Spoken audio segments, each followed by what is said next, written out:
Anak bisa bandel kenapa sih Bu? Karena banyak pengaruhnya. Salah satunya mungkin ada kesalahan kita di masa lalu dalam cara mendidik dia. Jadi anak bandel bukan karena diri dia sendiri. Mungkin ada andil kita yang membuat dia bandel seperti itu. Mungkin dia anak bandel, mungkin pertama karena ada makanan haram yang masuk ke dalam tubuhnya. Mungkin bapaknya pernah nyari duit dari harta yang tidak halal, yang kita nggak tahu. Tiba-tiba masuk ke dalam tubuhnya, membuat watak anak itu menjadi anak yang nakal, anak yang bandel. Kesalahan dari orang tuanya. Mungkin dalam proses pengasuhan anak ada yang membuat kita tidak sabar ketika kita marah padanya, kita menyakiti hatinya, kita memukul dia misalnya. Hati-hati kalau pukul tuh Bu, dia akan membekas itu pukulan itu. Mungkin pukulannya akan hilang dari tubuhnya, tapi sakitnya itu masih membekas dalam hatinya. Jangan sampai membesar anak kita melakukan hal yang serupa.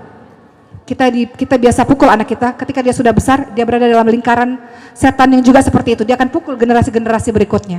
Kita nggak pengen anak-anak kita menjadi anak-anak yang kasar seperti itu. Mungkin anak-anak kita bandel karena kita nggak penuh dalam memberikan kasih sayang pada dia. Iya, aku sayang, tapi kita nggak bisa mewujudkan kasih sayang. Banyak kok orang tua yang gengsi memeluk dan mencium anak-anaknya, betul nggak Bu? Sayang sih sayang, terutama bapak ya. Sayang sih sayang, tapi tidak sanggup mewujudkan ekspresi kasih sayang kepada anak. Nggak pernah bilang, nak, ibu sayang sama kamu nak. Nggak bisa ngomong begitu karena tidak terbiasa. Padahal dalam agama kita kalau sayang, kalau cinta, bilang sama orangnya. Bilang sama anak kita, nak, Umi sayang nak sama kamu nak. Umi cinta sama kamu nak. Katakan Bu hal seperti itu. Anak-anak tidak paham, ibu marah karena ibu sayang. Dia tidak paham karena ibu nggak pernah bilang ibu sayang sama dia.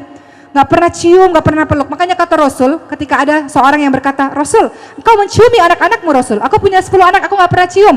Kata Rasul apa? Man la yarham la yurham. Barang siapa yang tidak menyayangi tidak akan disayangi. Engkau minta anak-anakmu sayang patuh terhadapmu sementara engkau sendiri tidak memperlakukan anakmu dengan cara seperti itu. Man la yarham la yurham. Engkau nggak sayang, engkau nggak akan pernah disayangi. Cium, belai, peluk anak-anak kita. Anak-anak yang kekurangan pelukan, ciuman, belayan Bu, di masa remajanya kosong kering, dia akan cari pelukan dan ciuman dari orang lain Bu. Mau nggak Bu?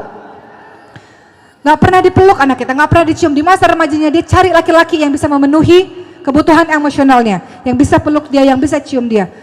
Maka penuhilah kebutuhan emosionalnya dengan sayang kepadanya, dengan perilaku kita, dengan kata-kata kita. Jadi kalau ada anak kita nakal, selain kita doakan yang baik-baik, kita juga introspeksi diri. Menangislah kepada Allah, mungkin ada kelalaian yang kita lakukan sehingga membentuk anak kita menjadi anak-anak yang seperti itu. Tidak selamanya dia yang salah, mungkin ada andil kesalahan kita terhadapnya. Bertaubat kepada Allah. Allah katakan apa? Qul ya ibadiyalladzina asrafu ala anfusihim la taqnatu min rahmatillah innallaha yaghfiru dzunuba jami'a innahu huwal ghafurur rahim. Surah Az-Zumar ayat 53. Wahai hamba-hamba Allah yang telah melampaui batas terhadap diri mereka sendiri. Ada orang tua yang galak banget sama anaknya. Katanya mendidik, tapi katanya sayang, tapi caranya salah. Tegas bukan berarti galak Bu. Dan lembut bukan berarti lemah. Banyak dari kita yang melakukan kekerasan tanpa kita sadari dengan anak-anak kita. Lewat kata-kata kita, lewat perilaku kita lakukan kekerasan itu. Kita lakukan bully, kita katakan bully itu di sekolah, tapi banyak bully itu ada di rumah. Kita banding-bandingkan anak-anak kita. Nah, kamu kok nggak bisa apa-apa? Lihat dong, anak tetangga sebelah lebih pintar daripada kamu. Kekerasan, kita sudah lakukan kekerasan dengan dia. Lewat kekerasan verbal kita. Allah bilang apa? Wahai hamba-hambaku yang telah melampaui batas terhadap dirimu sendiri, terlalu banyak dosa terhadap anak-anak. Dosa kita banyak nggak Bu sama anak-anak kita Bu? Banyak. Coba malam dia lagi tidur, ibu pandang itu wajah dia Bu. Nangis nggak? Kira-kira kalau ibu bikin dosa sama dia? Nangis. Minta maaf sama dia Bu. Minta maafnya ketika dia bangun, jangan ketika dia tidur. Banyak orang tua gengsi, minta maafnya anak-anaknya lagi tidur, dia nggak denger Bu. Ya, perhatikan wajah anak-anak kita, anak-anak yang tanpa dosa. Karakter dia terbentuk gara-gara kita. Betapa banyak dosa-dosa kita yang kita lalai, tidak amanah. Allah lebih sayang kepada dia Bu. Allah bisa ambil dia kapan saja Bu. Allah bisa ambil dia kapan saja.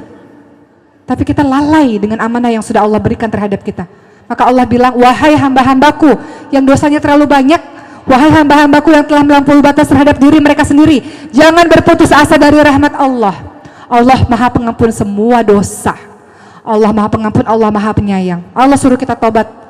Tobat tiap hari Bu, istighfar setiap hari. Rasulullah yang dijamin masuk surga, maksum dijamin masuk surga karena rahmat Allah, itu beristighfar sehari 100 kali.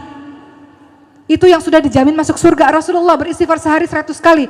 Kita yang nggak tahu dosa kita setinggi apa ini, dosa dengan anak-anak kita setinggi apa. Kita baik sama orang lain Bu. Kita baik sama teman-teman kita. Tapi akhlak kita pada anak-anak kita buruk sekali. Bahkan anak kita nakal, kita salahkan dia. Padahal kita nggak sadar anak kita nakal karena andil diri kita sendiri.